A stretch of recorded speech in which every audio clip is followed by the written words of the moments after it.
अब देखो आज हम केमिकल थर्मोडायनेमिक्स से क्वेश्चंस देख रहे हैं पीवाई क्यू 2006 से लेकर 2012 तक।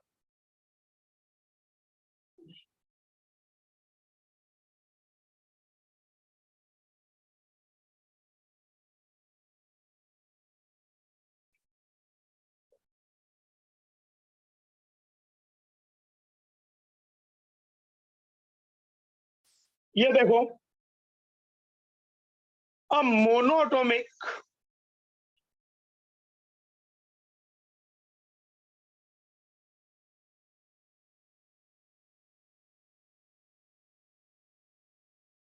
ideal gas undergoes a process in which ratio of P to V at any instant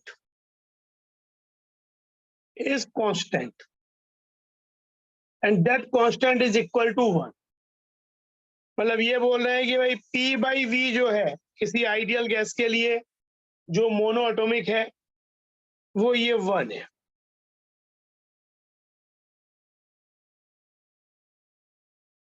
gas ideal gas है, मोनो एटॉमिक है।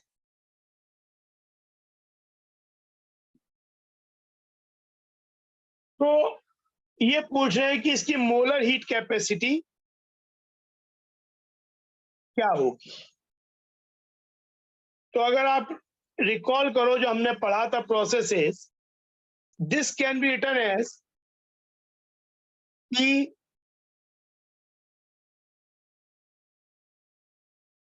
ऐसे लिख सकते हैं। हमने जब थर्मोडायनामिक्स प्रोसेस में पढ़ी थी तो हमने पढ़ा था पॉलीट्रॉपिक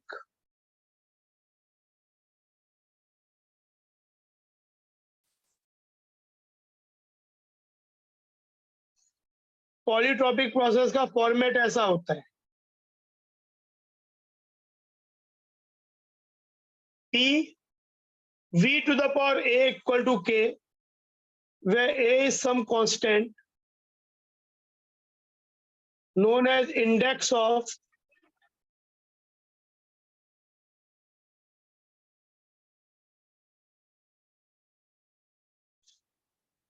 पॉलीट्रॉपिक प्रोसेस। तो इसका जो मोलर हीट कैपेसिटी होता था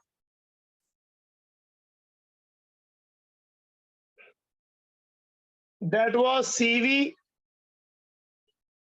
प्लस R बाई, ये पूरा डेरिवेशन किया था, ये रिजल्ट होता है। where CV for ideal gas is defined as F by 2R, where F is degree of freedom।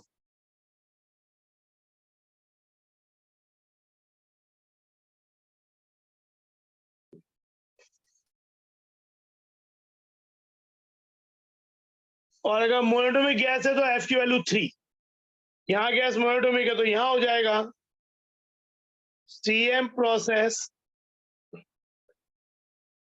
3 by 2R plus R by 1 minus A की वैल्यू यहाँ -1 है, K तो 1 तो हो गया K और ये हो गया इंडेक्स। तो this value will become 4R by 2 answer. तो यहाँ पे आंसर किससे मैच करेगा? 4R by 2।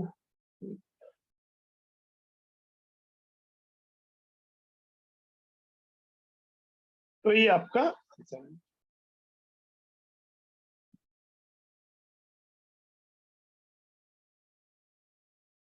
कोई भी प्रोसेस अगर ऐसा है इस फॉर्मेट का, पॉलीट्रॉपिक प्रोसेस होगा, आइडियल गैस के लिए है, रिवर्सिबल प्रोसेस, डेफिनेट प्रोसेस की अगर कोई इक्वेशन है तो रिवर्सिबल होगा ही हर पॉइंट पे, PV equal to nRT will be holding. तो उसका molar heat capacity of process is given like this.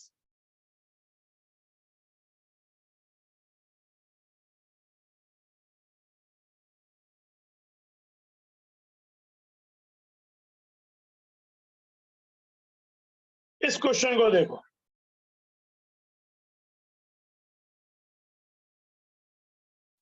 The direct conversion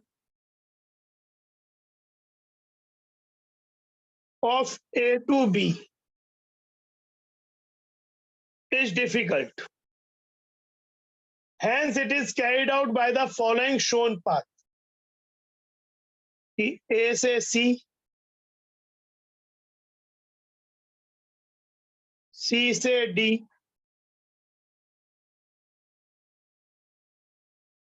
D से B.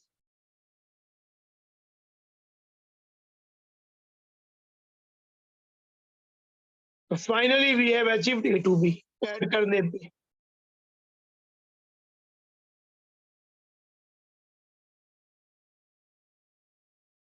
इसका डेल्टा एस दिया हुआ है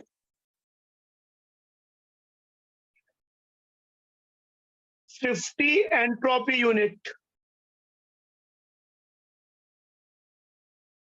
C2D दिया हुआ है 30 एंट्रोपी यूनिट, और जो delta S, yes answer is B, जो डेल्टा एस होता है वो एक S, entropy is a state function, तो entropy being a state function, अगर ए से बी का एक्स है तो बी से ए का माइनस एक्स होगा, साइक्लिक में 0 होगा, तो ये आपका delta S D to B will be equal to minus delta S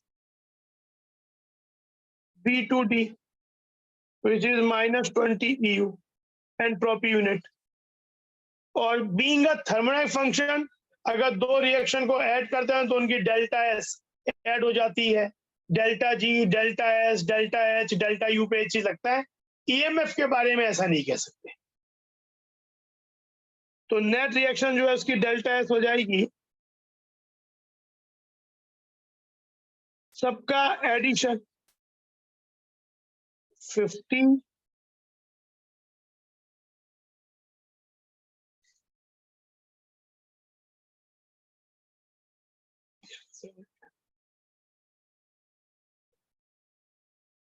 This is the answer.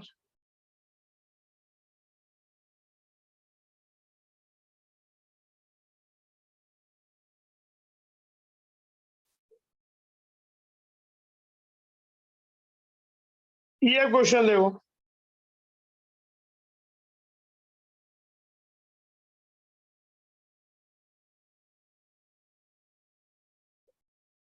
N2 plus 3 hydrogen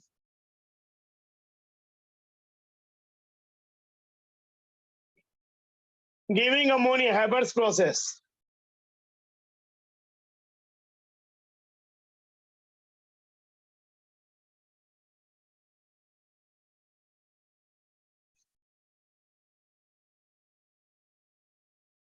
Which is correct statement if N2 is added at equilibrium condition?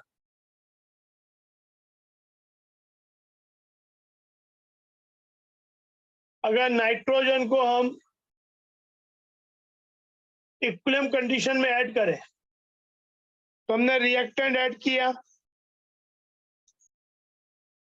Equilibrium will shift in the forward direction, तो अपने amount को bye ली शटलियर principal, ये बात तो सही है, इतनी बात तो सही है, लेकिन क्या ये कारण सही है? ये बोल रहा है because according to second law of thermodynamics the entropy must increases in the direction of spontaneous reaction. ये बात पूरी तरह से सही नहीं है।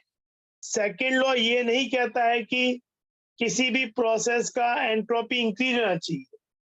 अगर सराउंडिंग और सिस्टम है तो ऐसा हो सकता है कि entropy of the system decrease हो रहा हो, पर एंट्रोपी ऑफ सराउंडिंग इंक्रीज हो रहा हो और overall entropy of the universe increase हो रहा हो।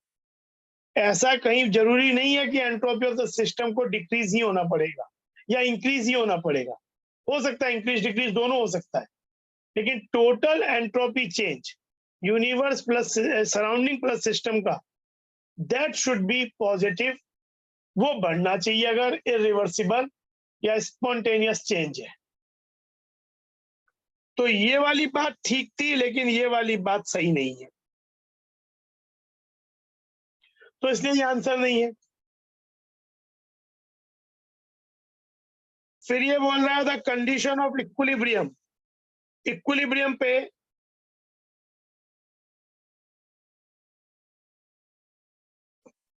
डेल्टा जी रिएक्शन 0 होता है, E of reaction E cell EMF 0 होता है।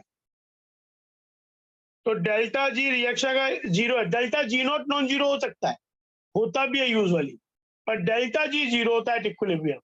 तो डेल्टा जी 0 का मतलब क्या हुआ, Gibbs energy of the product minus Gibbs energy of the reactant should be 0। तो वही ये बोल रहा है कि एट इक्विलिब्रियम मान लो कि molar Gibbs energy of ammonia G है, तो 2 मोल है तो 2 इंटू जी अमोनिया, 1 मोल का Gibbs energy of ammonia into 2 minus 1 into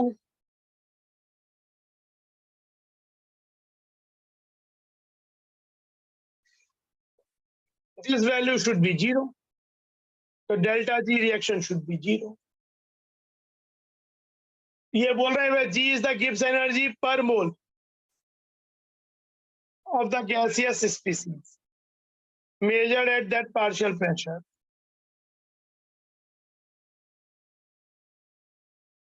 Second point, the condition of equilibrium is unaffected। मैं इतनी बात तो सही है। अब देखें अगला statement, the condition of equilibrium is unaffected by the use of catalyst which increases the rate of both forward and backward reactions to the same extent। ये बात भी सही है। Catalysts don't affect the equilibrium concentrations, they don't affect the equilibrium constant, they only change the rate of forward and rate of backward reaction by the same factor। मान लो कि rate constant for the forward reaction suppose हो गया कुछ alpha times के F earlier, के B dash हो गया अल्फा टाइम्स के बी अर्लियर। तो के एफ डैश बाई के बी डैश जो कि अब के सी डैश हो जाएगा, ये रेशियो हो जाएगा के एफ बाई के बी अर्लियर, तो ये हो जाएगा के सी अर्लियर। के सी विल नॉट चेंज। तो इक्विलिब्रियम कंसर्न कांस्टेंट नहीं बदलता है, इक्विलिब्रियम स्टेट नहीं बदलती है। ओनली फर्क किस में आता है, equilibrium state is reached earlier, क्योंकि दोनों की रेट दोनों फॉरवर्ड और बैकवर्ड की रेट बढ़ गई, तो इक्विलिब्रियम कंडीशन पहुंचने में टाइम कम लगता है। इक्विलिब्रियम कांस्टेंट वही होता है केसी, इक्विलिब्रियम कॉन्सेंट्रेशन वही होते हैं, लेकिन just equilibrium is reached earlier. तो ये बात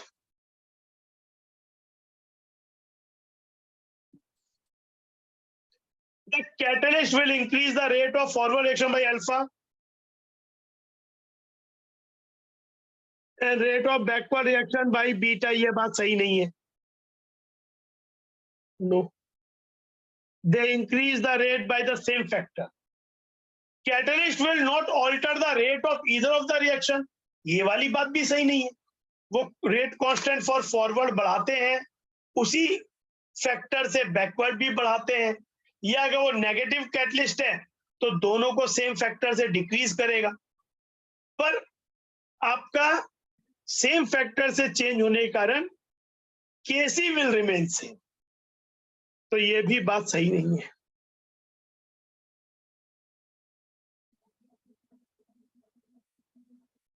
तो आंसर हो जाएगा बी।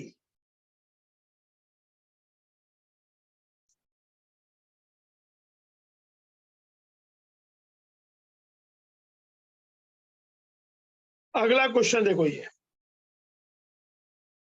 देखो 2 मिनट सोचो।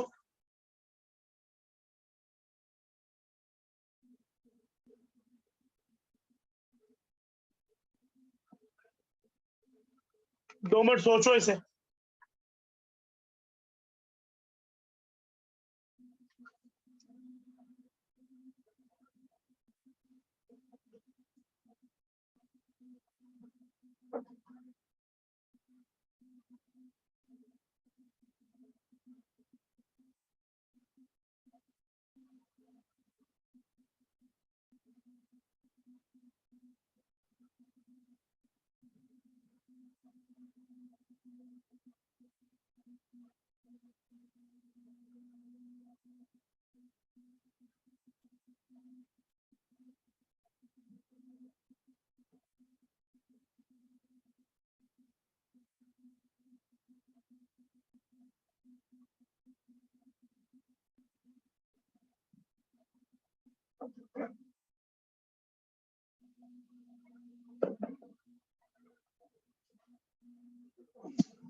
For the reaction 2CO plus O2, मतलब आपके पास एक कंटेनर में CO के 2 मोल है, दिया भी है,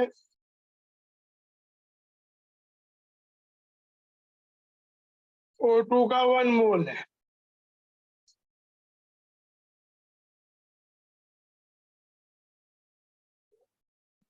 वॉल्यूम 1 लीटर है,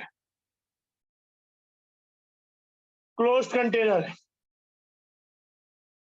दे completely form 2 moles of CO2। तो प्रोडक्ट में रिएक्शन के बाद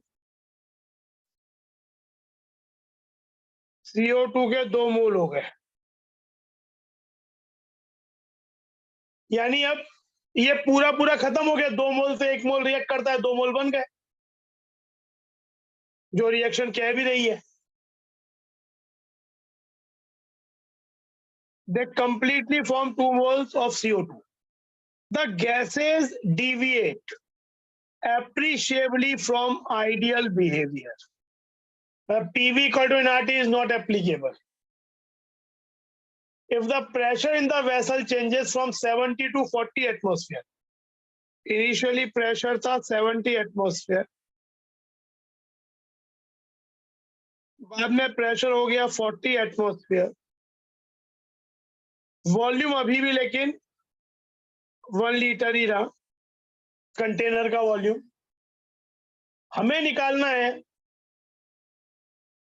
मतलब ये इनिशियली है,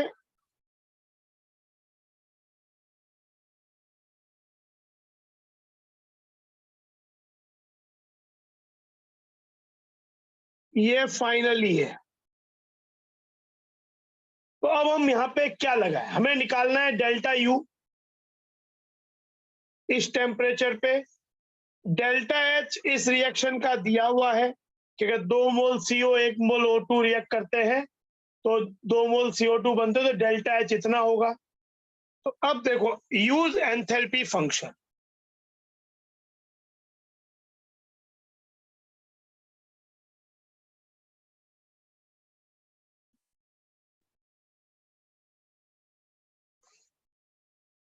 delta H equal to delta U, enthalpy function होता है H इक्वल टू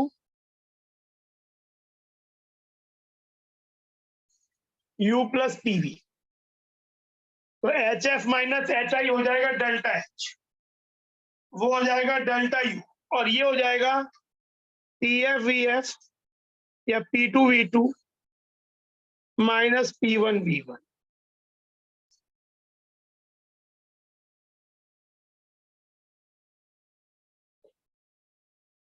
तो अब P2-V2 cannot be written as nRT2 because it is not a real ideal gas। तो डेल्टा एच आपको दिया हुआ है -560, डेल्टा यू आपको निकालना है। P2-V2 क्या हो जाएगा, फाइनल प्रेशर क्या है 40 एटमॉस्फेयर, वॉल्यूम कितना है 1 लीटर, इनिशियल प्रेशर क्या था 70 एटमॉस्फेयर, वॉल्यूम क्या था 1 लीटर, तो ये हो जाएगा डेल्टा यू माइनस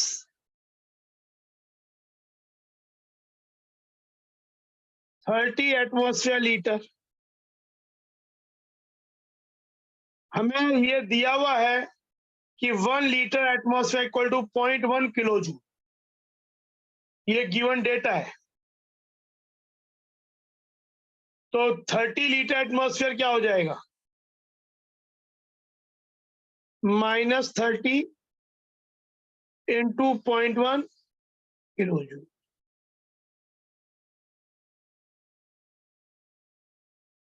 तो ये वैल्यू हो गई -3, इधर आके हो जाएगा -560 + 3 kilo joule. Hence delta U equal to -557 kilo joule. Answer तो ये हो गया, एक्चुअली एक्सो मतलब हीट लिबरेट होगा, पर हमें इसका एब्सोल्यूट वैल्यू पूछा है, मैग्नीट्यूड, तो हो जाएगा आंसर 557।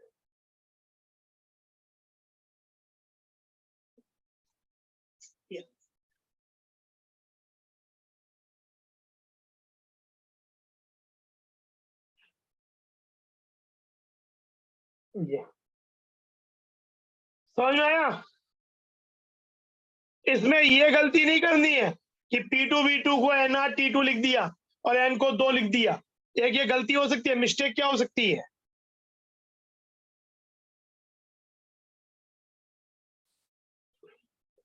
कि जो P2V2 है उसे 2 mole into R into temperature, temperature भी दिया हुआ ही है 500 केल्विन, और P1V1 को 3 मोल लिख दिया, 3 मोल है टोटल 8.314 इंटू 10³ किलो जूल चाहिए इंटू 500। पर ये नहीं, क्योंकि ये एप्लीकेबल नहीं है as gases deviate from ideal behavior। पर ये जो एंथैल्पी फंक्शन होता है, ये तीनों स्टेट्स ऑफ मैटर के लिए एप्लीकेबल है। गैसी क्या, ये अगर लिक्विड और भी है तब भी ये वाली बात लगती है। Enthalpy of system, you of system, pressure of system, volume of system, it is called pressure volume energy.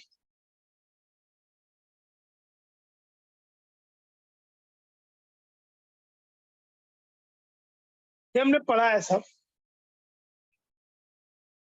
ये देखो,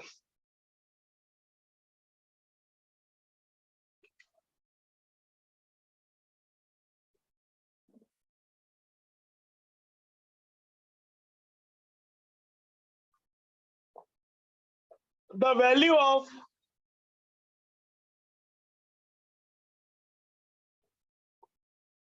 log K base 10 for a reaction A to B,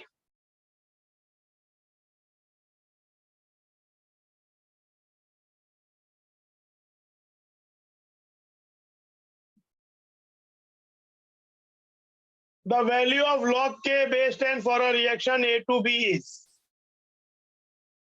इस रिएक्शन का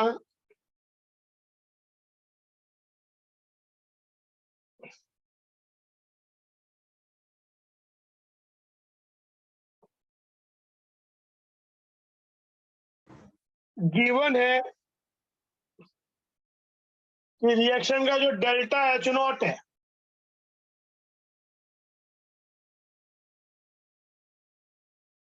टू 98 केल्विन पे,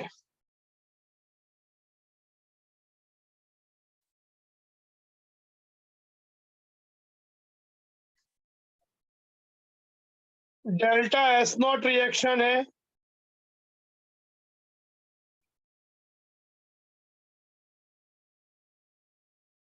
R की value दी हुई है, एक ये दिया हुआ है डेटा, देखेंगे कहाँ यूज करना है, लॉग के निकालना है। तो देखो हमें एक चीज मालूम होता है,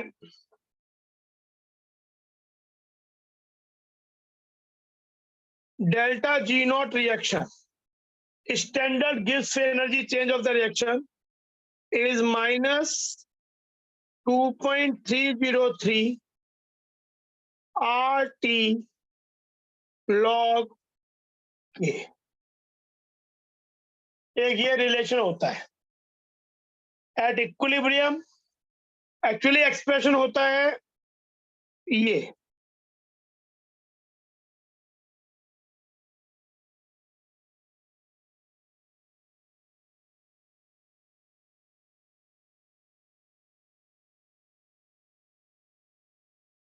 log Q reaction quotient 2.303 RT log Q delta G not at equilibrium क्या हो जाता है, this become 0 and Q becomes K। तो ये बन जाता है, हमें log K निकालना है, टेम्परेचर दिया हुआ है यहाँ पे माइनस, तो लेकिन डेल्टा जी नॉट सीधा नहीं दिया, पर हम एक बात जानते हैं कि delta G not can be written as delta H not minus T delta S not reaction. तो ये कैसे कैलकुलेट होगा, डेल्टा H नॉट रिएक्शन क्या है, माइनस 54.07 किलो जूल, जूल में कन्वर्ट कर लेते हैं एक बार।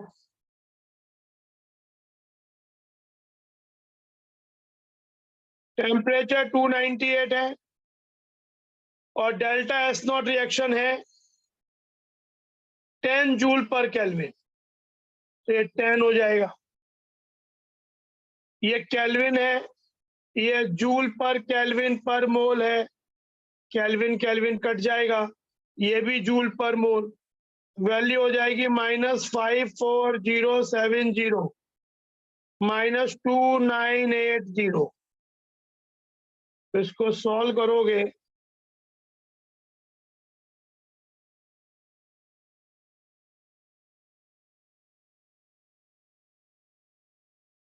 तो ये आ जाएगा -5705 जूल पर मोल।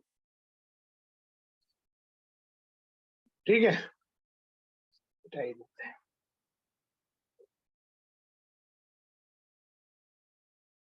तो ये डेल्टा जी नॉट हो गया, अब इधर ले आओ,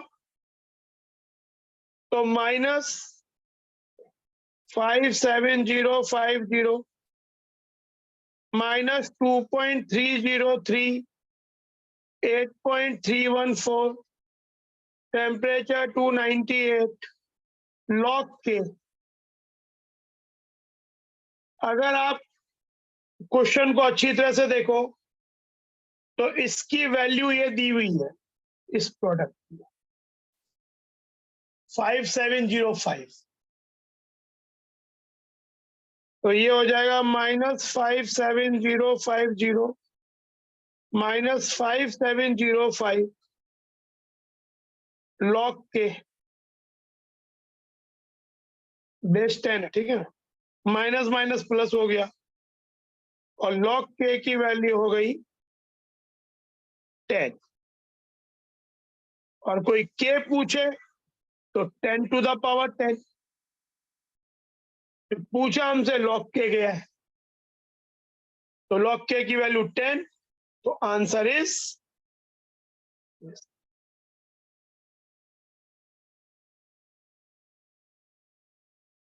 आंसर हो गया।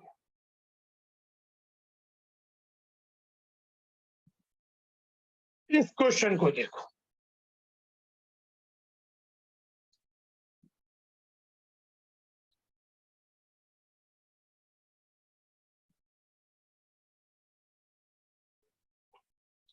for the process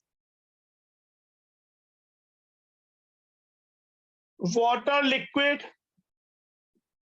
1 bar 373 Kelvin to water gaseous 1 bar 373 Kelvin. Actually, this is the equilibrium state जहाँ पे लिक्विड वाटर और वाटर वेपर इक्विलिब्रियम में होते हैं.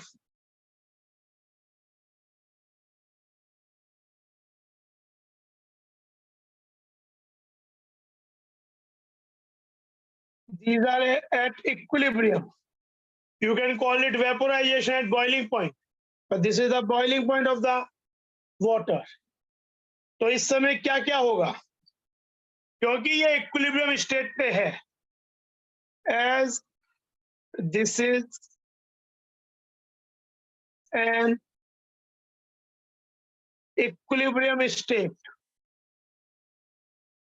delta G will be 0.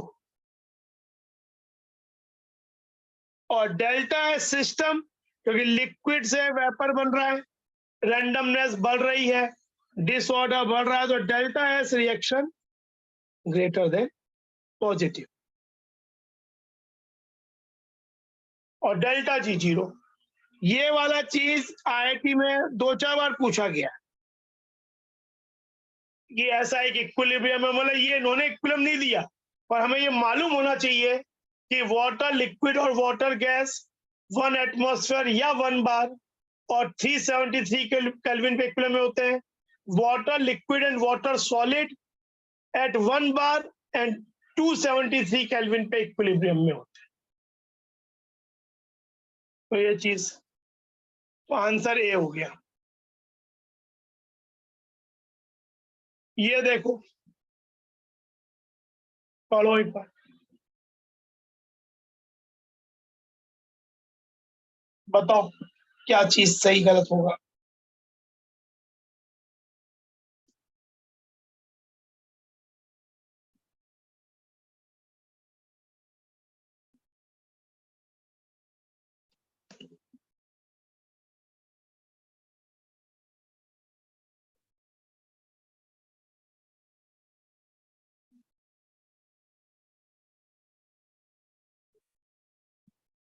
ठीक है, आंसर देखो सही है. ये देखो यहाँ पे क्या कह रहा है, पहला स्टेटमेंट पढ़ते हैं.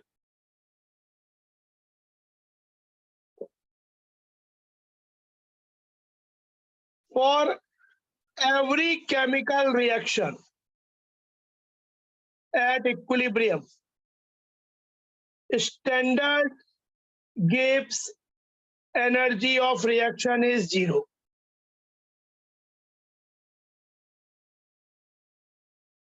ये बात सही नहीं है. एट इक्विलिब्रियम जो डेल्टा जी होता है, एट इक्विलिब्रियम डेल्टा जी 0 होता है. रिएक्शन कोएफिशिएंट इक्विलिब्रियम कांस्टेंट होता है, पर delta G not standard gives free energy change, ये -RT ln K होता है. ये 0 केवल एक ही सूरत में होगा जब K की वैल्यू 1 हो जाए, अदरवाइज ये नॉन जीरो ही होगा. तो ये स्टेटमेंट एक्चुअली फॉल्स है.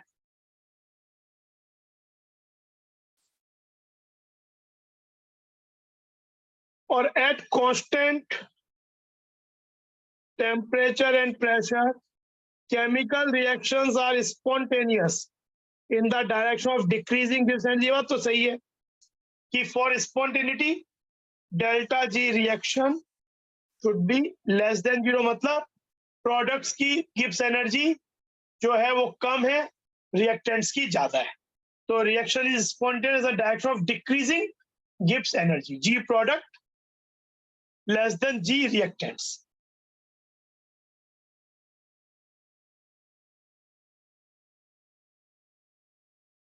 तो आंसर डी.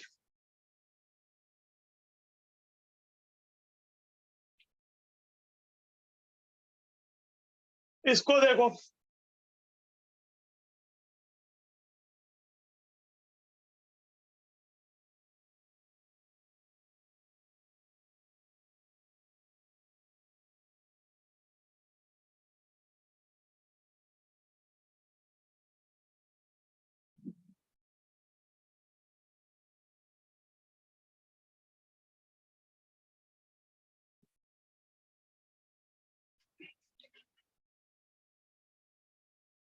देयर इज अ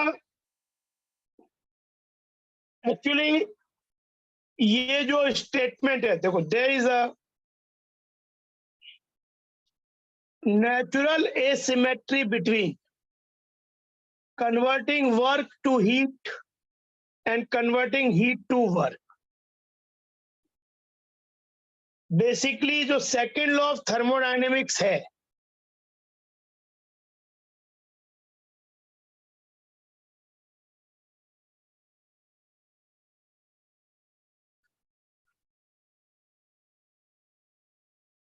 उसे अलग अलग वे में स्टेट कर सकते हैं, पर इसका जो स्टेटमेंट होता है, statement in terms of heat engine,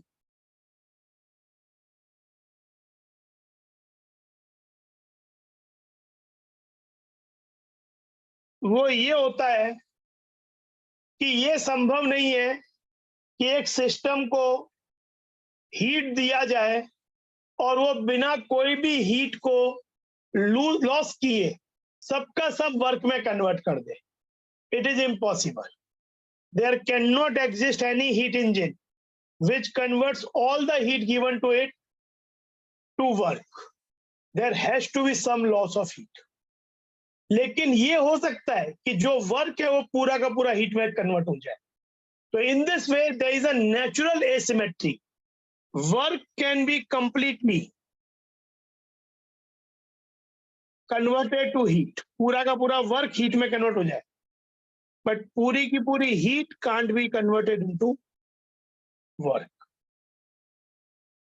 तो in this way this work and heat relationships are asymmetric, natural asymmetry.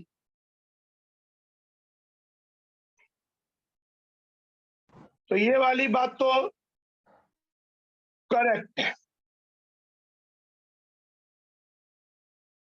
फिर सेकंड स्टेटमेंट क्या बोल रहा है? No process is possible in which the sole result is the absorption of heat from a reservoir and in complete conversion into work. यही तो मैं बोल रहा हूं कि ये सेकेंड लॉ है. Actually this is nothing but second law. ये पॉसिबल नहीं है, यही ये बोल रहा है, तो ये ट्रू है. इसी कारण तो पहला स्टेटमेंट एसिमेट्रिक है, तो ये करेक्ट रीजनिंग भी है. दोनों ही करेक्ट है, and statement 2 is the correct explanation as well. तो ये चीज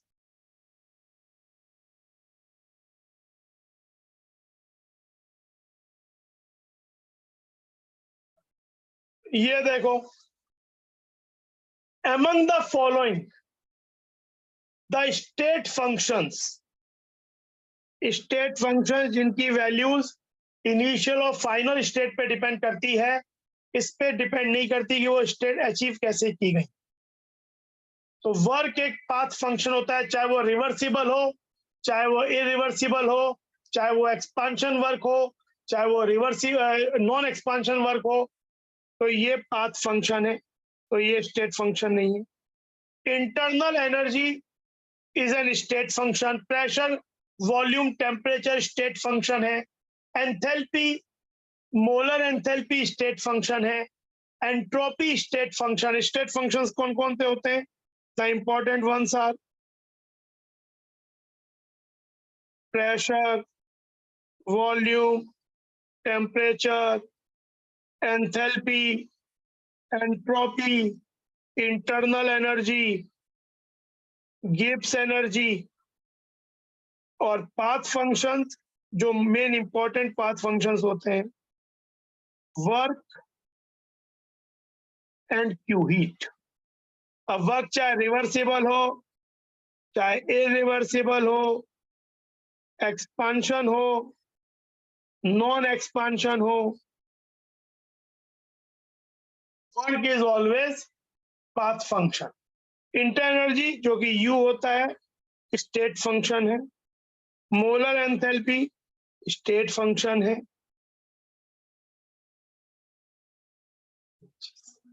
answer is A and D.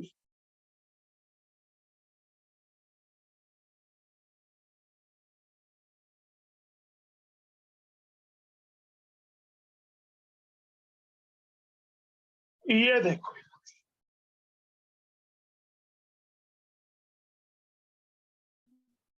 पढ़ लो पहले का क्वेश्चन, एक बार 1 मिनट पहले क्वेश्चन को पढ़ लेते हैं।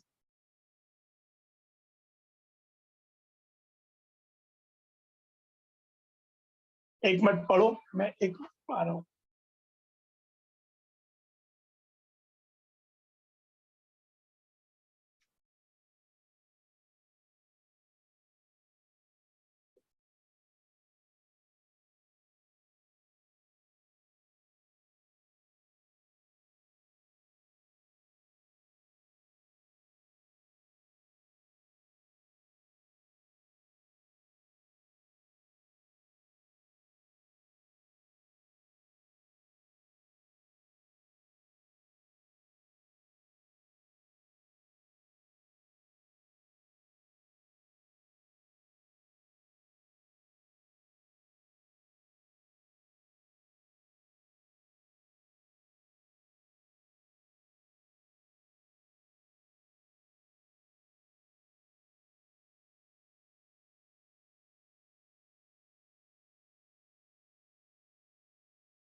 अब ये देखो, in a constant volume calorimeter, constant volume calorimeter को बॉम्ब कैलोरीमीटर भी बोलते हैं।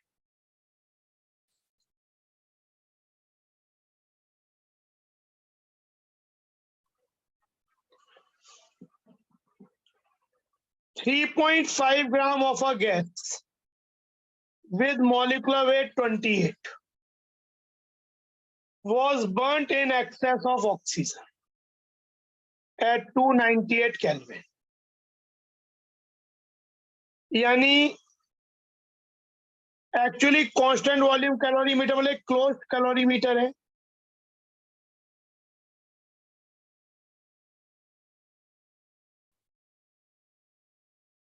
इसमें एक थर्मोमीटर लगा हुआ होता है।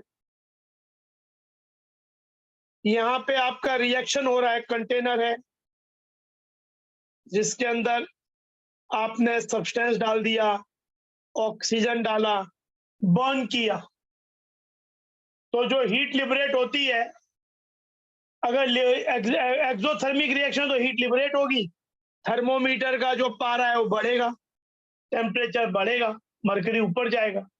अगर एंडोथर्मिक रिएक्शन है तो टेम्परेचर फॉल करेगा। टेम्परेचर बढ़ना ये सजेस्ट करता है कि हीट लिबरेट हुआ है। 0.5 केल्विन टेम्परेचर बढ़ गया ड्यू टू कंबशन प्रोसेस, जो कि हमने ये किया।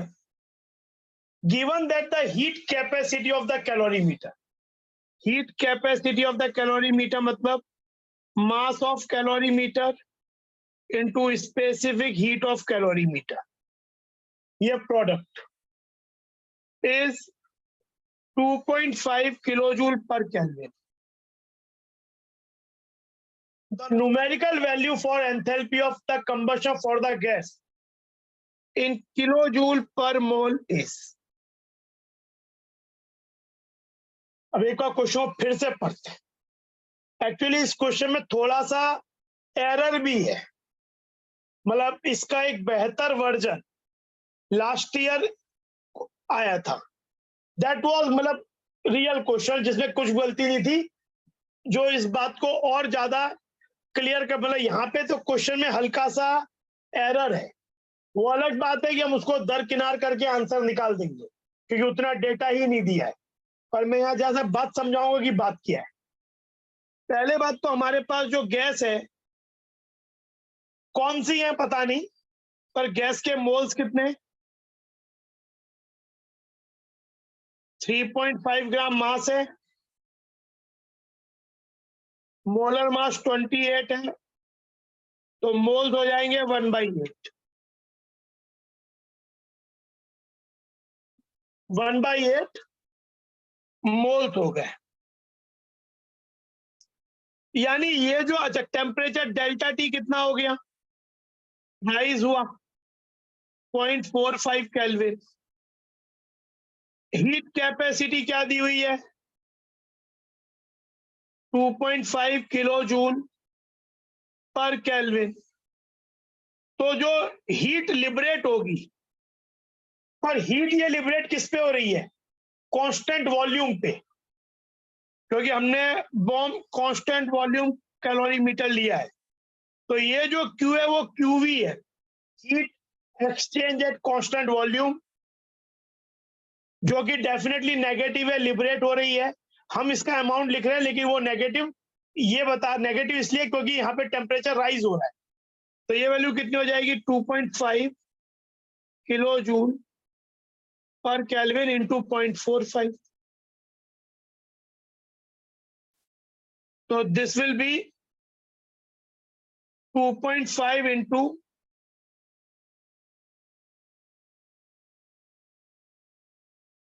ये किलो जूल जो हीट लिबरेट हुई, ये हुई ऑफ 1/8 मोल्स।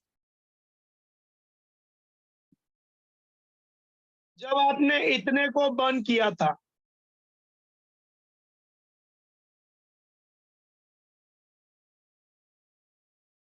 लेकिन हमें पूछा है किलो जूल पर मोल, तो जब 1/8 मोल का इतना हुआ तो 1 मोल का हो जाएगा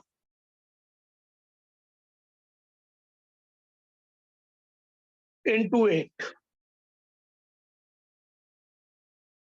तो ये वैल्यू हो जाएगी 2.5 इंटू 8 हो गया 20 इंटू 0.459। तो लग रहा होगा कि सब कुछ तो आ गया, क्या गलती, आंसर यही है। लेकिन देखो क्वेश्चन में क्या पूछा है, द न्यूमेरिकल वैल्यू है, एक्चुअली ये माइनस साइन के संग होना चाहिए क्योंकि लिबरेट हो रहा है, और न्यूमेरिकल वैल्यू पूछा है वो इश्यू नहीं है, वो तो ठीक है 9 हो गया। पर पूछा है enthalpy of combustion. Enthalpy of combustion हुआ मतलब डेल्टा एच, और डेल्टा एच होता है heat exchange at constant pressure, ना कि कांस्टेंट वॉल्यूम। एक्चुअली आपको ये जो वैल्यू मिली है ये डेल्टा यू है।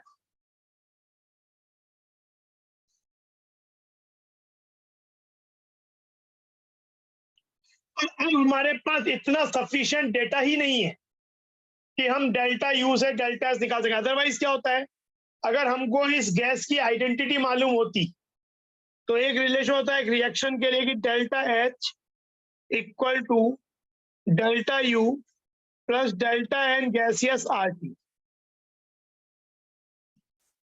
कि जिस टेम्परेचर पे रिएक्शन हो रही है उसमें वो राइज और फॉल को इग्नोर कर देंगे, मेन टेम्परेचर लेंगे शुरुआत का। डेल्टा एन गैसेस हो जाएगा total gaseous moles of the product minus total gaseous moles of the reactant balance reaction में। तो अगर मुझे डेल्टा यू मालूम है तो मैं डेल्टा एच निकाल सकता हूं। तो यहाँ डेल्टा यू मिल जाएगा, फिर डेल्टा एच मिल जाता। जो 2022 में क्वेश्चन आया उसमें ये सब बातें दी है, तो वहां हम ये करते भी हैं, पहले डेल्टा यू निकालेंगे फिर डेल्टा एच निकालेंगे। पर यहाँ पे हमारे हाथ बंधे हुए, हमारे पास इंफॉर्मेशन ही सफिशिएंट नहीं है। तो हम जो डेल्टा यू आया, एक्चुअली हमारा जो ये 9 किलो जूल पर मोल आया वो डेल्टा यू है, डेल्टा एच नहीं है। पर कुछ नहीं, ऑलमोस्ट हम ये मान लेंगे कि यही वैल्यू, क्योंकि और कोई ऑप्शन ही नहीं है हमारे पास। बट हल्की सी इस क्वेश्चन में इस मामले में एरर है। हाँ, अगर वो ये बोल देते कि कांस्टेंट वॉल्यूम कैलोरीमीटर ना होके, मान लो कि एक क्लोज्ड कंटेनर है लेकिन उसमें एक मूवेबल पिस्टन है और वो कांस्टेंट प्रेशर पे हो रहा है, तो कांस्टेंट प्रेशर पे जो हीट एक्सचेंज होता वो क्यूपी होता और वो डेल्टा एच होता, तब कोई इश्यू नहीं था। अगर कांस्टेंट वॉल्यूम कैलोरीमीटर की जगह कांस्टेंट प्रेशर बोल देते कि कैलोरीमीटर, कांस्टेंट प्रेशर कैसे अचीव करेंगे, एक ऊपर लाइट पिस्टन लगा देंगे जो कि इजी, और बाहर का प्रेशर 1 एटमॉस्फेयर है तो पिस्टन इजीली मूव करेगा, वॉल्यूम बदलेगा लेकिन अंदर प्रेशर सेम रहेगा।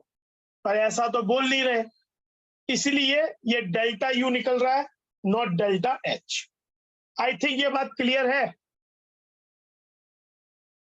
मैं तो सब इनकी गलती भी बता दी, इन्होंने क्या गलती की है, पूछने में क्या गलती की है, और 2022 में उन्होंने बिल्कुल सब सही सही पूछ के they have made a better question than this.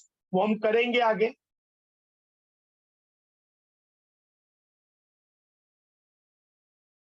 ये देखो,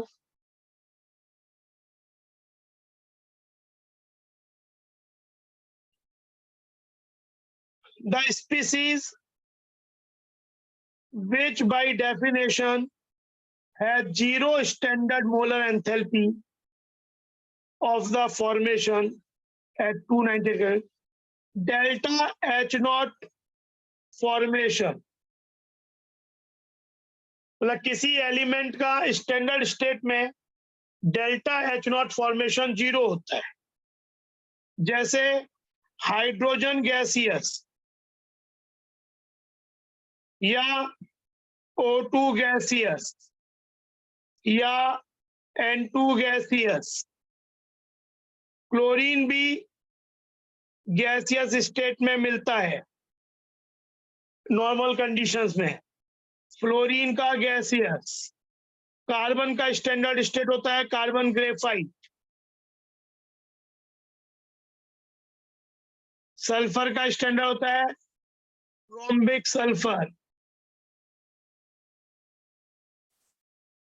इन सब के डेल्टा एच नॉट फॉर्मेशन की वैल्यू 0 होती है। अच्छा, ब्रोमीन का क्या होगा? ब्रोमीन का यही जो होगा, ब्रोमीन रूम टेम्परेचर पे इन कंडीशन में लिक्विड है, तो ब्रोमीन की स्टैंडर्ड स्टेट है लिक्विड, आयोडीन की स्टैंडर्ड स्टेट है सॉलिड। तो यहाँ पे ये बोल रहे हैं कि 0 standard molar enthalpy of formation किसका होगा? क्या इसका होगा? नहीं,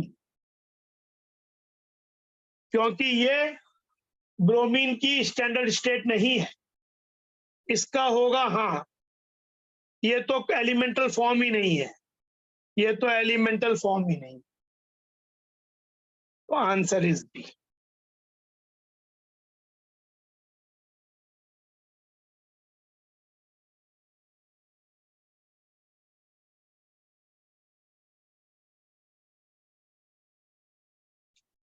ये क्वेश्चन देखो,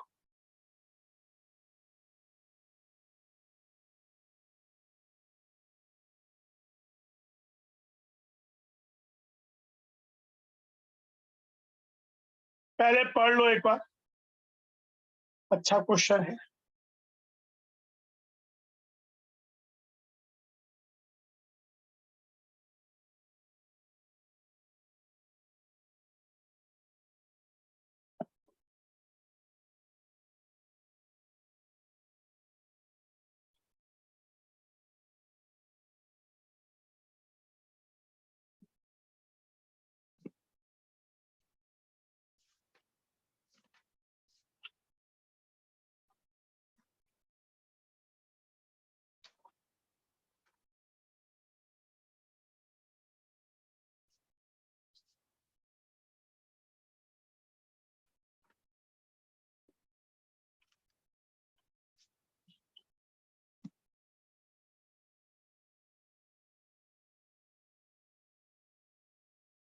ये देखो,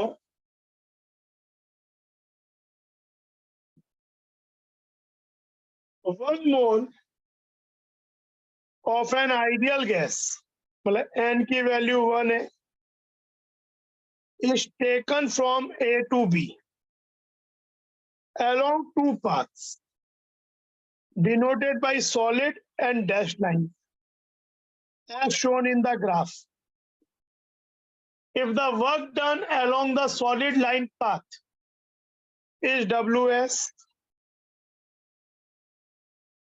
and that along the dotted line path is WD, then the integer closest to the ratio WD to WS is. तो देखो सबसे पहले जो क्लोज लाइन है, मतलब ये जो आपकी सॉलिड लाइन है, तो सॉलिड लाइन जो है ये पीवी कर्व दिया हुआ है, तो जो सॉलिड लाइन है ये क्या कर्व होगा और क्यों? ये सॉलिड लाइन जो है वो क्या बता रहा है, कौन सा कर्व, क्या चीज बता रहा है? द ग्राफ देखने में तो ये लग रहा है कि आइसोथर्मल का ग्राफ भी ऐसा होता है पीवी, पर एडियाबेटिक का भी ग्राफ इसी तरीके का नेचर का होता है। पर आप एक बात ऑब्जर्व करो, इस पॉइंट पे इनफैक्ट किसी भी पॉलीट्रॉपिक प्रोसेस का ग्राफ, पीवी ग्राफ, अगर ए की वैल्यू ग्रेटर देन 1 है, ग्रेटर देन 0 है इनफैक्ट, तो नेचर ऐसा ही होगा।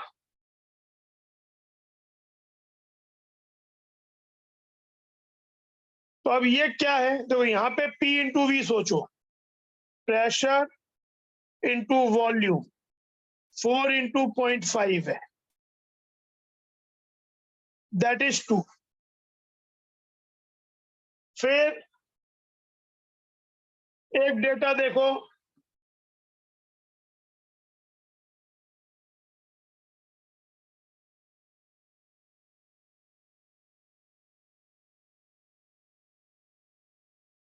यहां पे देखो, अगेन वॉल्यूम 2 है, प्रेशर 1 है, तो फिर प्रोडक्ट 2 है।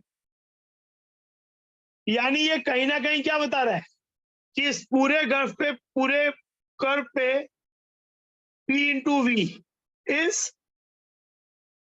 कांस्टेंट। तो P इंटू वी अगर कांस्टेंट हुआ तो ये कैसा ग्राफ हो गया?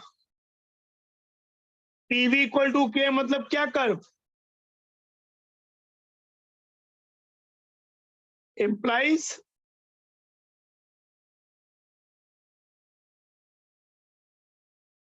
Isothermal, reversible isothermal. तो अब इसमें वर्क डन पहले निकालते हैं। फाइनल वॉल्यूम 5.5 है, इनिशियल 0.5 है, तो एक रिवर्सिबल आइसोथर्मल प्रोसेस का वर्क डन बाई गैस अगर सोचे तो होता है प्लस 2.303 NRT log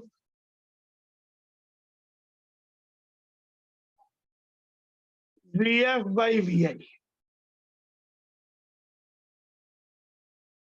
2.303 N1 है, R 8.314 है,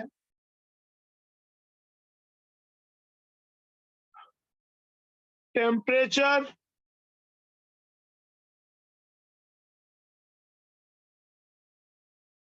अच्छा जो एनआरटी है इसको लिखने का तरीका भी है, NRT can be written as, इस प्रोडक्ट की वैल्यू ही P इंटू वी, मतलब 2 एटमॉस्फेयर लीटर।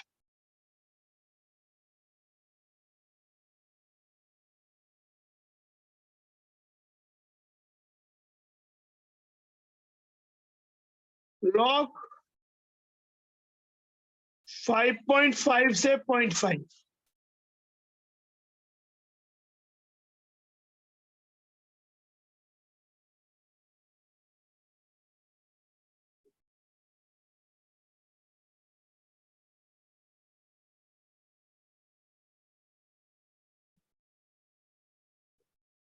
ये हो गया W solid by gas.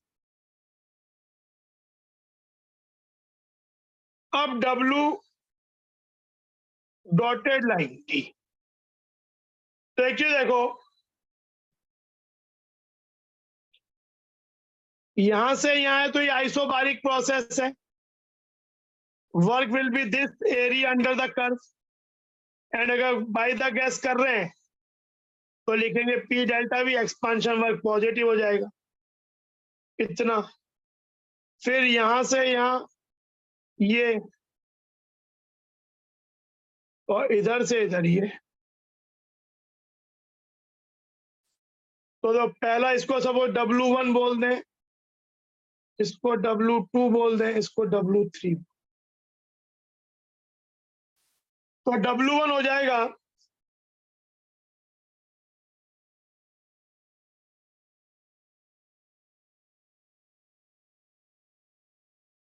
W1 will be, pressure तो आइसोबारिक है, pressure 4, volume change 1.5 litre.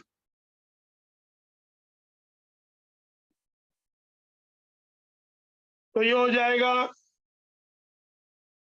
4 VF minus, तो 4 इंटू 1.5 प्लस W2 ये हो गया प्रेशर 1, चेंज इन वॉल्यूम 1, तो 1 इंटू 1 प्लस, अब यहां पे देखो एक बात, ये वाली वैल्यू बड़ी क्लियर कट थी नजर आ रही है, लेकिन ये वाला वैल्यू इतना क्लियर कट दिया हुआ नहीं है कि क्या है। पर हमें ये मालूम है कि यहाँ पे जो प्रोडक्ट है प्रेशर वॉल्यूम का वो 2 है। तो देखो यहाँ पे प्रेशर की वैल्यू सपोज P है, तो P into 3 should be equal to 2। तो यहाँ पे P की वैल्यू हो जाएगी 2/3, यूजिंग द फैक्ट कि through out the curve PV, मतलब ये जो हाइट है वो 2/3 हो गया। तो अब ये वर्क डन कितना हो जाएगा, 3 से 5.5, यानी वॉल्यूम चेंज 2.5, और ये height 2/3। This will be 2/3 into 2.5। 2.5 कितना था, हाँ 2.5।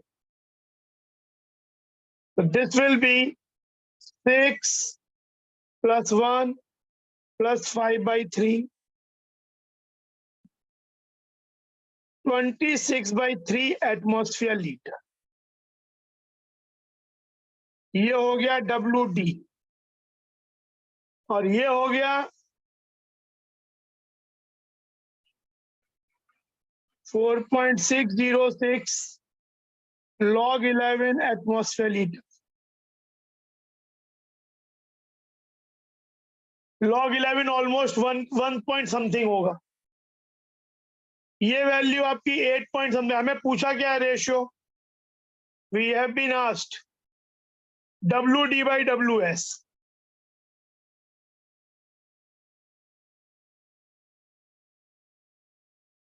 तो ये हो जाएगा 8.67 बाई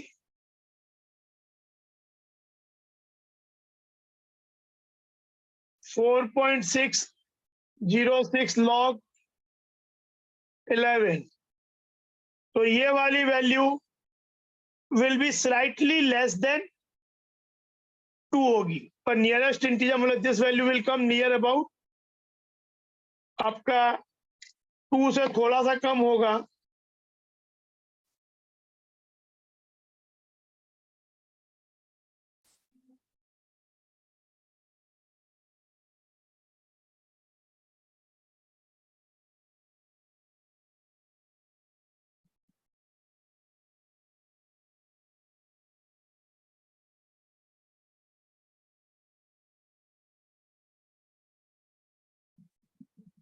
ये 1.864 के कुछ आसपास आएगा। तो नियरेस्ट इंटीजर 2 हो जाएगा, वही आंसर हो जाएगा।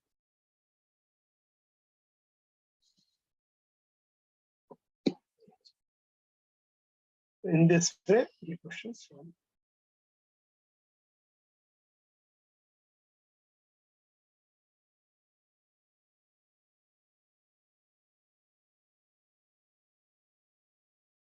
ये क्वेश्चन देखो, match the transformations in column 1 with appropriate options in column 2.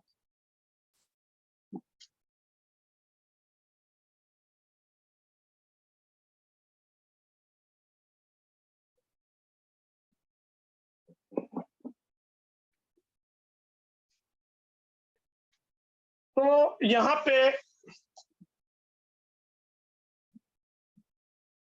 First देखो, CO2 सॉलिड ड्राई आइस से CO2 गैस, या सब्लिमेशन है बेसिकली।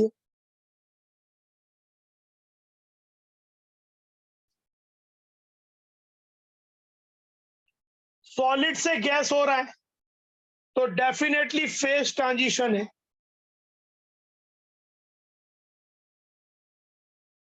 एलोट्रोपिक चेंज नहीं है, एलोट्रोपिक चेंज किसी एक सिंगल एलिमेंट का होता है। डेल्टा एच क्योंकि ये सब्लिमेशन है सॉलिड से गैस, तो डेल्टा एच पॉजिटिव है। एंडोथर्मिक यस, सॉलिड से गैस बन रहा है तो डेफिनेटली रैंडमनेस बढ़ रही है, तो डेल्टा एस पॉजिटिव भी है। पहला तो PRS हो गया।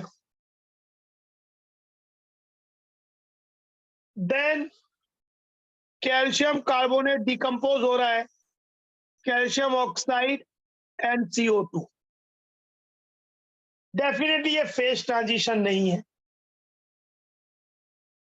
लेकिन मैं तो केमिकल चेंज ही हो गया, एलोट्रोपिक चेंज भी नहीं है।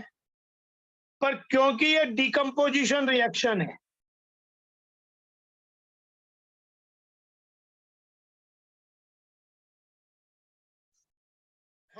एंडोथर्मिक,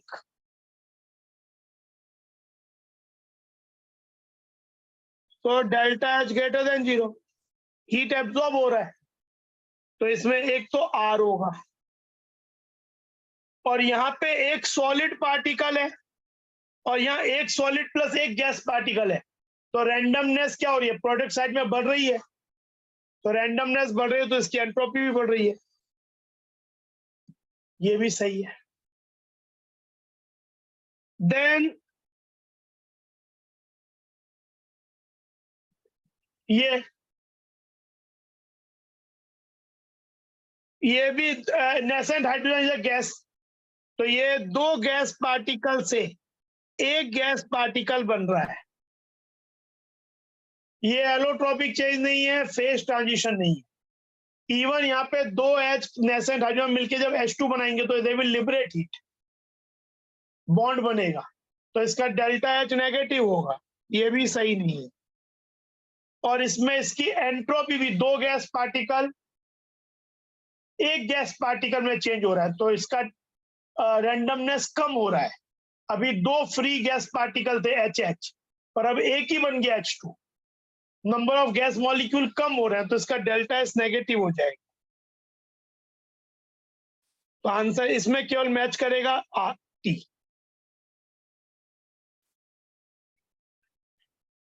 और जो ये है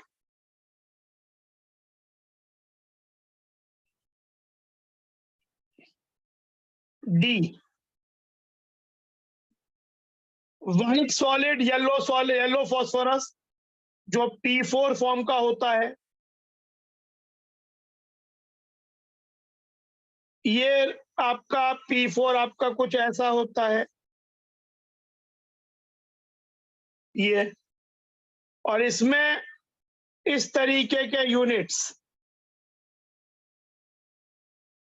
जब आपस में जुड़ जाते हैं तो रेड फॉस्फोरस बनता है, रहता ये भी सॉलिड है। अच्छा, फेज ट्रांजिशन जरूरी नहीं है कि सॉलिड से गैस, सॉलिड से लिक्विड या लिक्विड से गैस ही हो। अगर सब्सटेंस का वॉल्यूम बदल रहा है, एलिमेंटल मतलब कंपाउंड है सॉलिड सॉलिड ही, एक तो ये एलोट्रोपिक चेंज है, डेफिनेटली ये दो एलोट्रोपिक चेंज है। पर रेड सॉलिड और व्हाइट सॉलिड की बॉन्डिंग में काफी फर्क होने का, इनके वॉल्यूम में, डेंसिटी में फर्क होता है।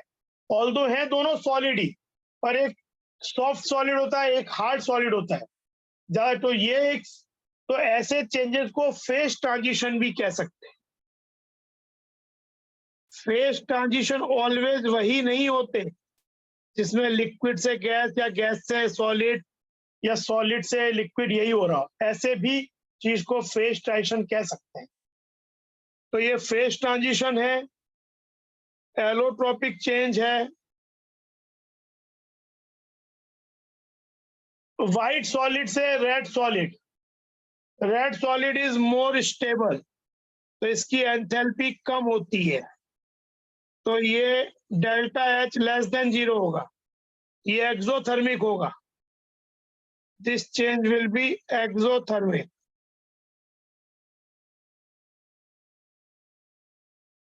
और क्योंकि दोनों ही सॉलिड हैं तो बहुत ज्यादा एंट्रोपी चेंज के बारे में कह नहीं सकते। यहाँ एंट्रोपी चेंज ऑलमोस्ट यहाँ पे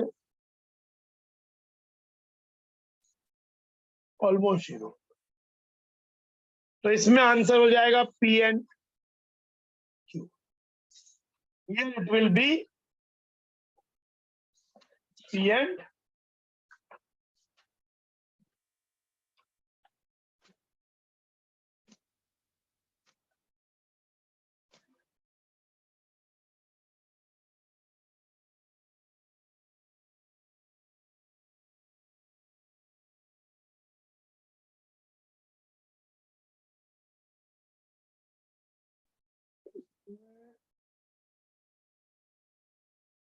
अच्छा, लेकिन एक चीज है, इसमें भी थोड़ी सी बात यह है कि इसमें एक्चुअली टी भी होगा। क्यों होगा? येलो फॉस्फोरस के काफी मॉलिक्यूल्स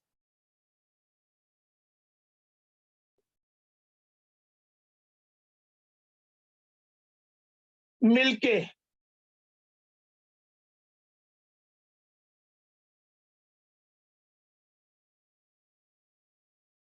इस तरीके का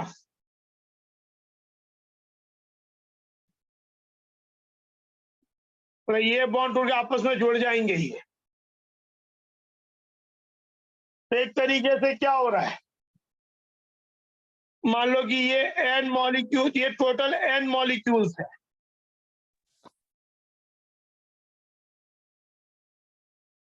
से ये सिंगल मॉलिक्यूल बन गया, मतलब P4 के एन मॉलिक्यूल्स कन्वर्ट होके सपोज रेड फॉस्फोरस का सपोज एक मॉलिक्यूल बन गया,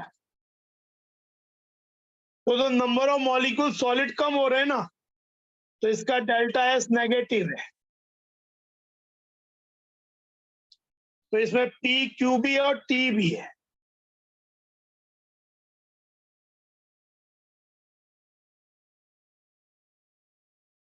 तो ये चीज, तो ये आपका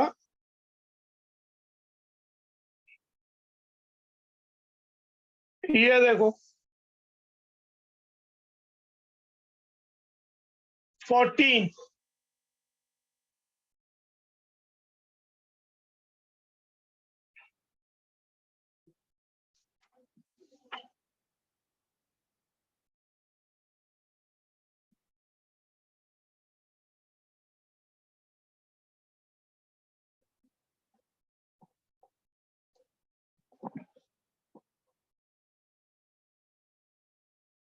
पहले पढ़ लो एक बार।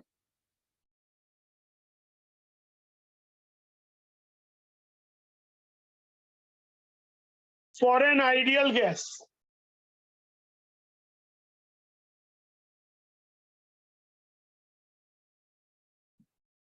consider only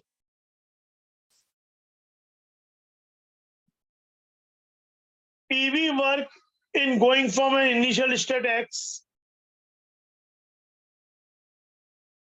non expansion work नहीं लेना है, वो वैसे भी लेते हैं, to the final state jet.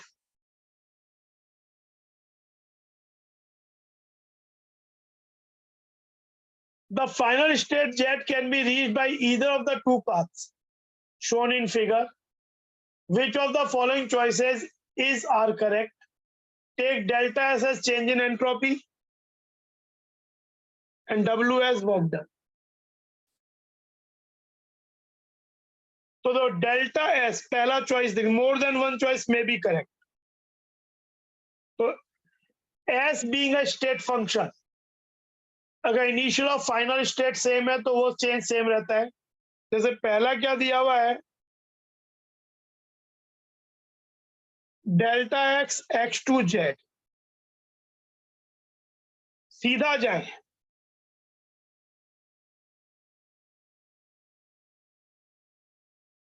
या delta X X to Y जाए plus delta S Y to Z जाए, X to Y to Z, ये चेंज और ये चेंज इक्वल हो, क्योंकि एस मतलब एंट्रोपी बीइंग अ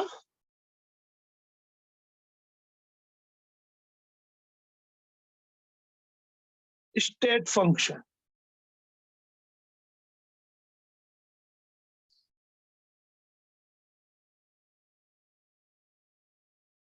पहला सही है.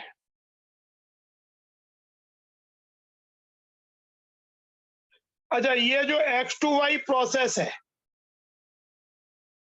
ये आइसोबारिक है और वाई टू जेड आइसोकोरिक है.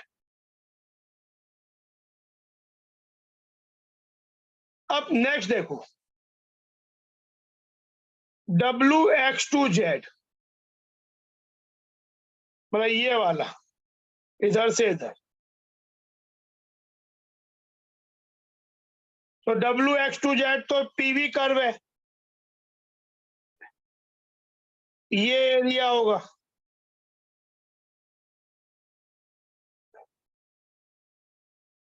और डब्ल्यू एक्स टू वाई पहले ये एरिया हो जाएगा पूरा. Although W Y to Z will be 0 but still they are not same. ये वो पूरी एरिया बता रहा है जबकि ये केवल ये वाली एरिया बता रहा है, तो they are definitely not equal. तो ये wrong state, they are not equal, wrong state.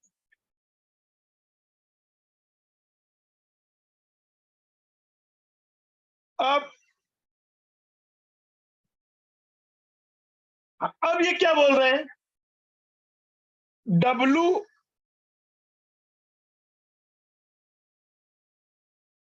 X to Y to Z मतलब this means W X to Y plus W Y to Z. ये लिख सकते हैं W X to Y to Z मतलब ये path follow किया तो इन दोनों पाथ का work done, and this value is 0 being isochoric.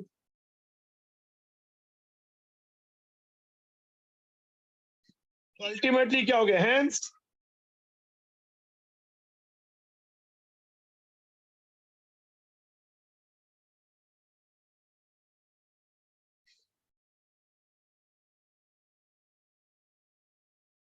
ये 0 तो ये हो गया, ये सही है.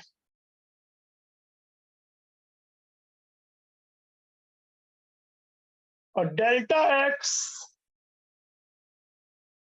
अब देखो ये वाला डी चॉइस को,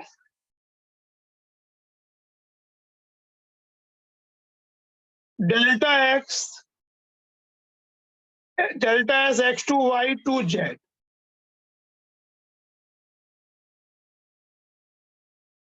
can be written as delta S X to Y plus delta S Y to Z. अगर delta S Y to Z zero prove हो जाए तो ये डी स्टेटमेंट सही हो जाएगा, अदरवाइज नहीं। तो delta S Y to Z क्या है? वाई टू जेड प्रोसेस है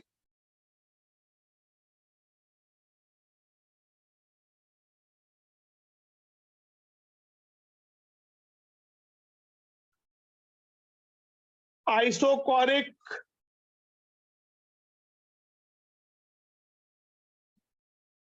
और प्रेशर, आइसोकोरिक है और प्रेशर डिक्रीज हो रहा है। वाई टू जेड आइसोकोरिक है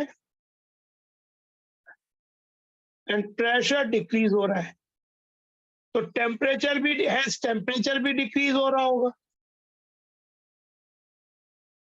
तो डेल्टा एस आइडियल गैस की बात हो रही है, तो delta S Y to Z क्या निकालेंगे?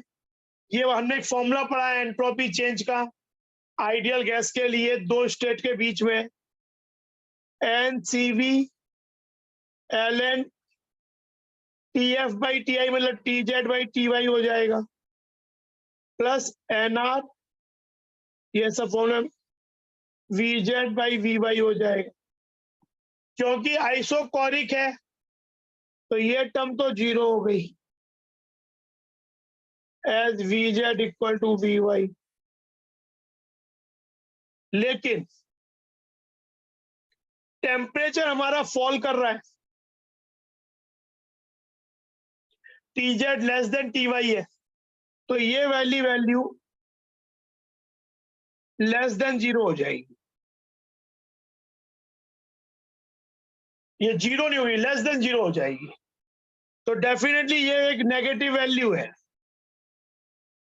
तो हम डेफिनेट ये नहीं कह सकते कि ये दो ये मतलब जीरो कि ये और ये इक्वल है, क्योंकि एक्चुअली ये वाली वैल्यू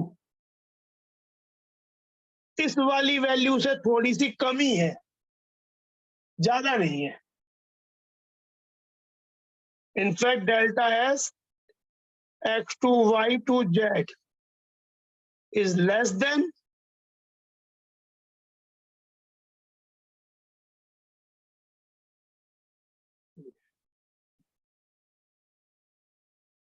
तो डी भी इनकरेक्ट है।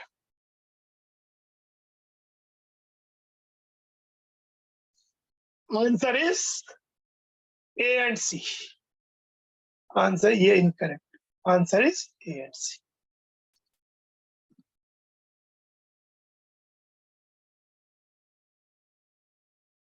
ये क्वेश्चन देखो,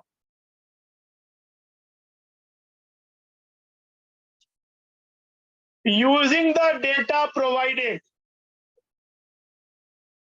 calculate the multiple bond energy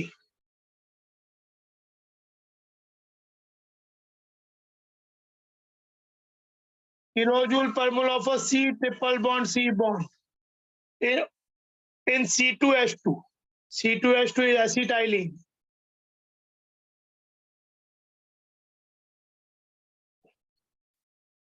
इस बॉन्ड की बॉन्ड एनर्जी निकालनी है। That energy take the energy होगा, the energy is the energy that energy is take the bond energy of C H bond is, तो bond के term में अगर सोचो रिएक्शन हमको ये दी हुई है,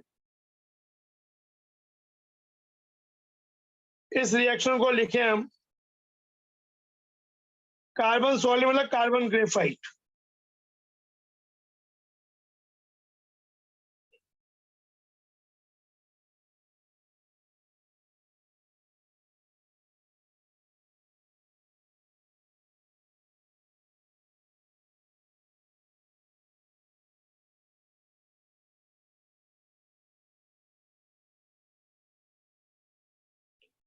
तो डेल्टा एच किसी रिएक्शन का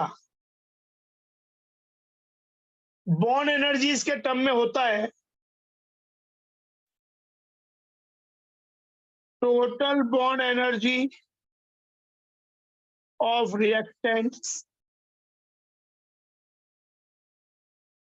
minus total bond energy of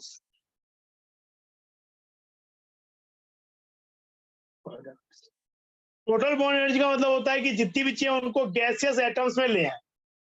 तो यहाँ पे कार्बन ग्रेफाइट है, तो ये दिया हुआ है कि कार्बन ग्रेफाइट के 2 मोल कार्बन गैस में करने के लिए इतनी एनर्जी लगेगी। तो ये हो जाएगा 1410 प्लस हाइड्रोजन गैस के 1 मोल को 2 H गैस मोलियर गैसियस मोल बनाने के लिए अगेन गैसेस एटम में कन्वर्ट कर दिया, लगता है 330 माइनस 1 मोल एसिटाइलिन में दे रहा 2 मोल्स ऑफ CH बॉन्ड। हमें इसको अगर गैसेस एटम में कन्वर्ट करना है तो 1 मोल में 2 CH मोल को तोड़ना पड़ेगा। बॉन्ड एंथैल्पी का मतलब वही होता है कि एक बॉन्ड अगर CA है तो उतना 1 मोल बॉन्ड को गैसेस एटम में कन्वर्ट करने के लिए एनर्जी लगेगी। तो CH और CH 2 मोल हो गए, तो 2 into bond energy of CH that is 350 given है, प्लस बॉन्ड एनर्जी ऑफ जो हमें कैलकुलेट करना है। एंड ये डेल्टा एच रिएक्शन क्या दिया हुआ है 225।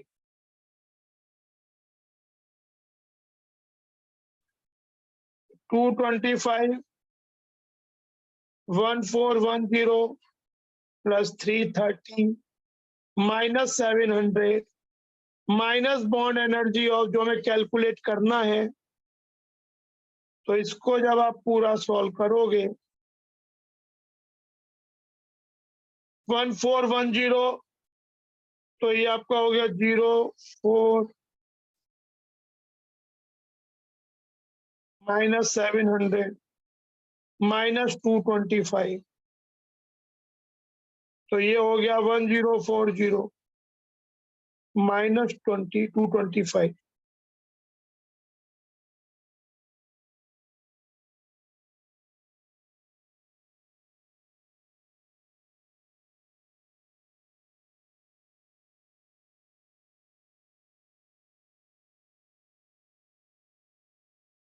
ये हो जाएगा, this is the bond energy of C triple bond.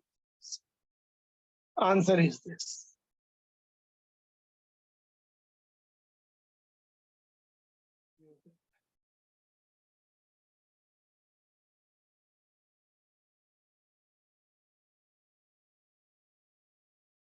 ये क्वेश्चन आज का लास्ट क्वेश्चन है ये।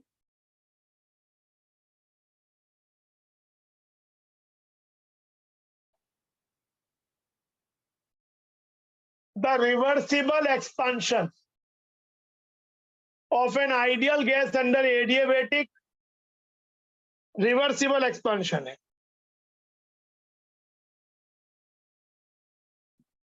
Under adiabatic and isothermal conditions is shown in the figure. Which of the following statement is are correct? भाई एक इसमें एडियाबेटिक प्रोसेस है, एक आइसोथर्मल है। तो इसमें ये तो मेंशन ही कर दिया, वैसे नहीं भी मेंशन किया होता तो कॉमन पॉइंट पे जिसका स्लोप ज्यादा स्टीप होता, ज्यादा नेगेटिव होता, वही एडियाबेटिक होता। वो तो दिया भी है, बहुत बार हो सकता है ना भी दिया हो चीज। तो क्योंकि ये वाला कर्व आइसोथर्मल है तो definitely T1 equal to throughout temperature same रहेगा। ये वाली बात तो होगी। फिर T3 ग्रेटर देन T1, अच्छा, अब एडियाबेटिक, तो एडियाबेटिक प्रोसेस जो है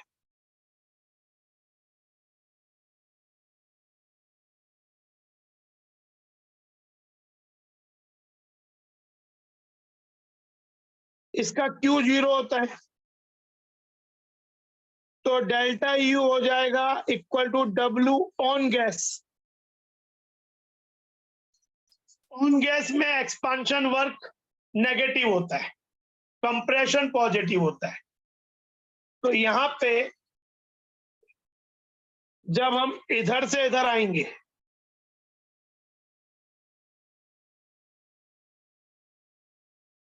तो एक्सपांड हो रहा है, वॉल्यूम बढ़ रहा है, तो ये W ऑन गैस नेगेटिव है, तो डेल्टा यू नेगेटिव है। डेल्टा यू होता है n CV delta T less than 0। N positive quantity है, CV आपका कोई आइडियल गैस है, तो आइडियल गैस का CV F/2R होता है, जो भी होगा पॉजिटिव होगा। तो डेल्टा T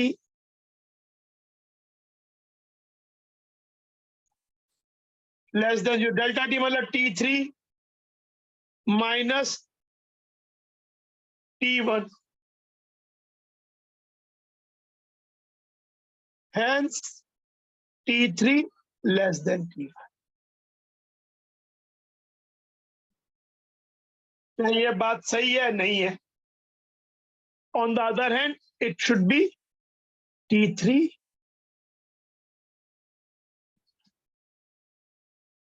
तो ये वाली बात सही नहीं है, ये होना चाहिए था, ये करेक्ट होता।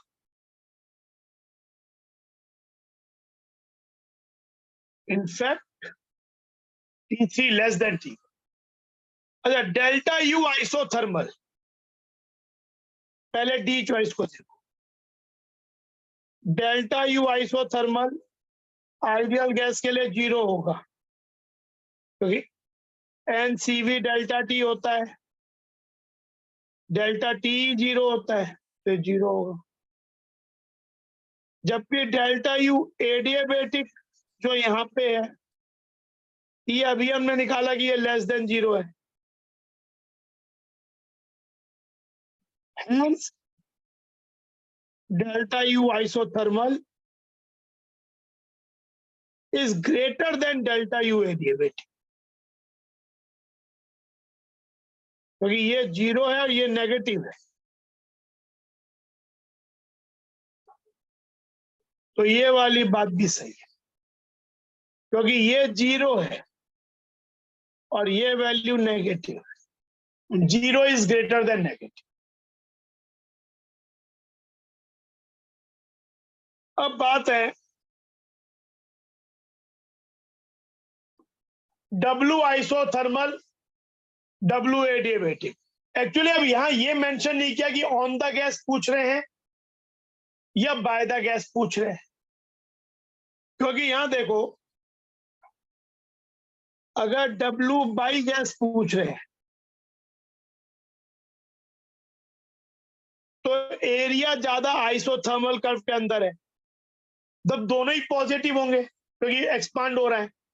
तो W बाई गैस पूछ रहे हैं तो W आइसोथर्मल ग्रेटर होगा देन W एडियाबेटिक। तो ये वाली एरिया ज्यादा होगी कंपेयर टू नीचे वाली एरिया। पर W ऑन गैस पूछ रहे हैं तो क्या हो जाएगा, माइनस करेंगे तो क्या हो जाएगा, ये हो जाएगा minus W on gas isothermal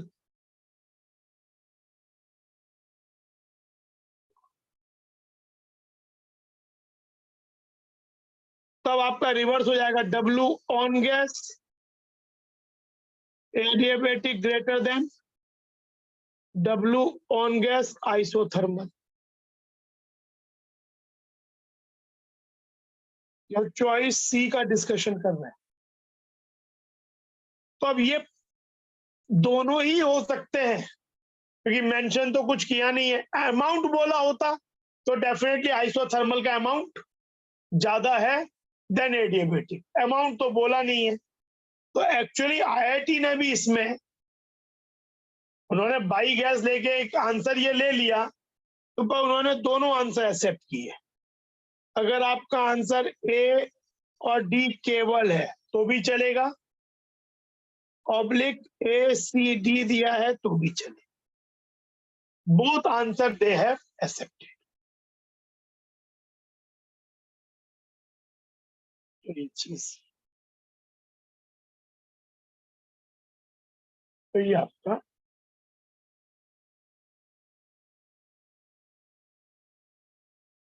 ठीक है। आज हम लोग यहीं पे चीज को खत्म करेंगे। कल हम लोग बाकी जो 10 साल के क्वेश्चंस हैं 13 से 22 तक, करीबन 24 क्वेश्चन है, 23 या 24 है, कल उसको खत्म करेंगे।